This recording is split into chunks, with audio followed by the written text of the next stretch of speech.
முனைப்புடன் இரு. நல்ல குறிக்கோள்களை நோக்கி உன் மனதை திருப்பும் போதுதான் வெற்றியும் உன்னை நோக்கி திரும்பும். நம்பிக்கையுடன் வாழ்ந்து பார்.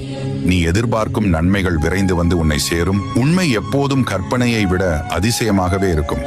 உன் ஆற்றலை உணர்ந்து தெய்வத்தின் துணையுடன் முயற்சித்தால் உனக்கு வெற்றி உறுதி. உழைக்கும் மனிதனின் உறக்கம் இனிமையானது.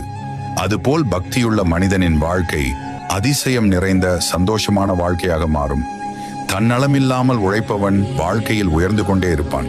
உனக்கான வேலையை நீ ஒழுங்குபடுத்தி செய்யாவிட்டால் நீ கடக்கும் ஒவ்வொரு நாட்களும் புனிதமாகாது. உன் வாழ்க்கையும் புனிதமாகாது என்பதை நினைவில் வை. எந்த சக்தியாலும் அசைக்க முடியாத சக்தி ஒன்று உள்ளது. அதுதான் மனித மனதின் சக்தி. அதனை நீ ஒருபோதும் மறந்து விடாதே. அறிவின் தாயகமாக இருப்பது என் அருள் நிறைந்த உள்ளம்தான். சிந்திக்காதவன் முட்டாள், சிந்திக்க துணியாதவன் கோழை, சிந்திக்க மறுப்பவன் பிடிவாதக்காரன். இதனை புரிந்து நீ சரியாக சிந்தித்து